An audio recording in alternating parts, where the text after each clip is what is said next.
বুঝতে পারছি না চাপটা কোথায়। You should play, this is pretty good. বাবা মেরে দেবে আমাকে, আর মায়ের তো মনে হয় হার্ট অ্যাটাক হয়ে যাবে। আরে ওরা আইআইটি ছাড়া কিছু শুনতে চায় না দিদি। দেখলো তো আমি আজকে গান শুনছি দেখে কিরকম একটা সিন ক্রিয়েট করলো।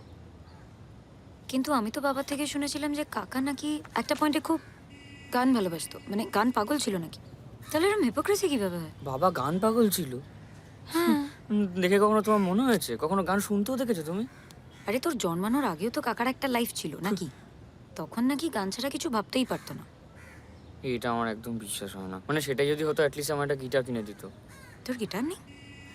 তাহলে ওই গানওয়ালা না কিসে তুই কি খালি গলায় গান শোনাবি? কে গিটার ধার দেবে আমাকে?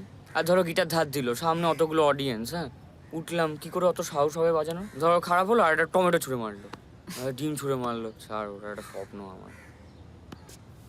You need to live your dreams Apu. লাইফটা একটাই, হাল ছেড়ো না বন্ধু।